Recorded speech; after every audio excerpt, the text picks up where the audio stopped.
November மாசம் 9ஆம் தேதி தமிழ்நாட்டில் போலீஸ் எக்ஸாம் நடக்க போகுது. எக்ஸாம் எழுதுறதுக்காக முழு மூச்சுல எல்லாருமே தீவிரமா படிச்சுட்டு இருக்கீங்க. ஃபுல்லா படிச்சுனே மட்டும் இருந்தா எக்ஸாம் வந்து கிளியர் பண்றதுக்கு சில சாதகமான சூழ்நிலை நமக்கு அமையாது. அதிகபட்சமானவங்க நிறைய சென்டர்ல OMRல டெஸ்ட் எழுதுனதே இல்லைன்னு சொல்றாங்க. OMRல வந்து ஃபுல் டெஸ்ட் எழுதும்போது டபுள் ஷாட் பண்றது அவாய்ட் பண்ணிக்கலாம். சில இடத்துல எல்லாம் புள்ளி வைக்கிறது, மார்க் பண்றது, இது மாதிரியான சின்ன சின்ன தப்பெல்லாம் வந்துட்டு திருத்திக்கலாம். இது மாதிரியான சின்ன தப்புல மார்க் வந்துட்டு சில நேரத்துல மைனஸ் பண்றாங்க, சில நேரத்துல OMR டிஸ்குவாலிஃபை பண்ணிடுறாங்க. ஃபுல் டெஸ்ட் எழுதி பார்க்கும்போது அந்த சின்ன சின்ன தப்பை வந்து கரெக்ஷன் பண்ணிக்கலாம். அடுத்து டைம் வந்துட்டு கீப் பண்றது. நம்ம 70 கேள்விக்கு எழுதிருப்போம், இல்ல சில சென்டர்ல 50 மார்க்கு வச்சிருப்பாங்க.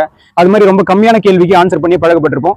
இப்ப தமிழ் எலிஜிபிள் டெஸ்ட்டுக்கு 80 கேள்வி பிளஸ் GKவுக்கு 45 கேள்வி, சைக்காலஜிக்கு 25 கேள்வின்ட்டு ஒட்டு மொத்தமா 150 கேள்விக்கு 160 நிமிஷம் நம்ம டைம் வச்சு எக்ஸாம் எழுதும் போது எவ்வளவு நேரத்துல GK முடிக்கணும், எவ்வளவு நேரத்துல சைக்காலஜி முடிக்கணும், எவ்வளவு நேரத்துல தமிழ் எலிஜிபிள் டெஸ்ட் முடிக்கணும் அப்படின்ட்டு நம்மளே வந்துட்டு பிளான் பண்ணலாம்.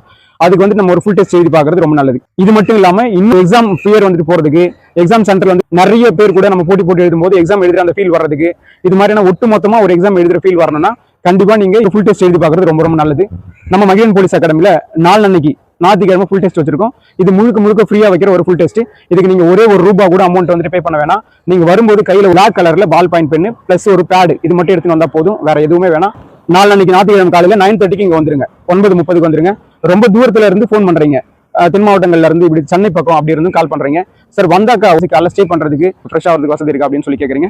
அதுக்கான எல்லா வசதியும் இருக்கு. ரொம்ப தூரத்துல இருந்து வர்றவங்க நாளைக்கு சாயந்தரமே கிளம்ப ஆரம்பிச்சிருங்க. நாளைக்கு காலையில சீக்கிரமா வந்துட்டு கிளம்பி வர்றதுக்கெல்லாம் வசதியா இருக்கும். இங்க நம்ம ஆல்ரெடி சொன்ன மாதிரி போக்குவரத்துக்கு எந்த விதத்திலையும் வந்துட்டு இடையூறு இல்லை. எப்பயுமே நம்ம வர்ற மாதிரியான போக்குவரத்து வசதி எல்லாமே இருக்கு. உங்களுக்கு இன்னும் ஏதாவது சந்தேகம் இருந்தால் கீழே இருக்கிற நம்பருக்கு கால் பண்ணுங்க. நன்றி.